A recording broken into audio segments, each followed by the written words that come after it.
Kjo është makina e fundit që mbreti Zog, mbreti i Shqipërisë përdori përpara vdekjes tij. Është një Rover i vitit 1946, që ai e bleu në vitin 1949. Prodhim jashtë seria. E përdori në Egjipt dhe në Francë, më pas kur u transferua nga Egjipti në Francë. Është makina fundit me cilën ai ndroi jetë. Që prej vitit 1960 e ca, pra në fillim vitit 60 ka qenë pronë një koleksionisti francez, i cili e ka ruajtur me të gjitha dokumentat origjinale dhe në gjendje pune, mos shifni karrocerinë e dëmtuar. Që prej pothuajse një muaj ajo është pronë një koleksionisti shqiptar, Renis Bodinakut, që e bleu nga francezi për ta pasur pjesë të koleksionit të tij retro, që do ta shohim dhe rreth e rrotull, ndoshta pjesën më me vlerë historike të koleksionit të tij.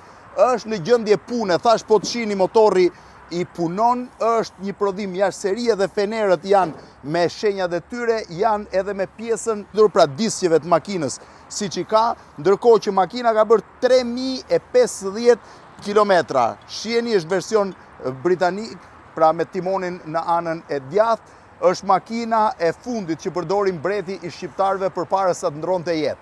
Është vendosur tani pjesë e Tirana Parkut dhe është padyshim një nga perlat, edhe si vlerë historike, por edhe si vlerë modeli.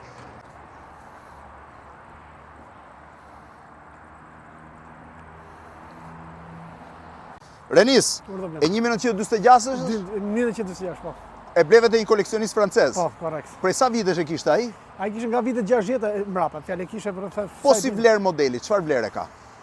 Si vlerë modeli nuk është se ka ndonjë vlerë të lartë, diku te rreth te 50-60 €. 50-60 € si vlerë modeli. Si vlerë. Kurse vlera historike pastaj është e pachmueshme. Po mirë, duket një gjendje shumë të rënduar. Është mirë si motor? Jo, makina është perfekt. Mos shif makina, mos shif se unë shoh me synë mekanikut. Mos shif llamarina kruhet, pastrohet, zingohet. E rëndësishme që s'ka ndryshe të gryra fare. S'ka fare, është me motorin origjinal, me rrotat origjinale, me fenerët origjinal, me çdo gjë. Edhe timoni origjinal? Edhe timoni origjinal. Po kjo është bërë kështu se kanë në parking në garazh në Nice në Francë dhe Ti do ta kthesh në modelin origjinal? Unë do ta kthem në modelin origjinal.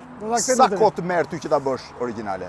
Po të merr me vetëm me këtë i do 2 muaj mirë. I do 2 muaj. 2 muaj mirë, po të merresh vetëm ata. E po Renisi ka për ta bërë një nga makinat më të bukura në Tiranë, makinën e fundit mbretit Zog. Renis, pa çfat me këtë makinë. Faleminderit. Ka të gjitha dokumentat origjinale? Po, normale, ka gjithë dokumentat. Që shkruajnë për madrinë e tij, mbretin Zog të shqiptarëve.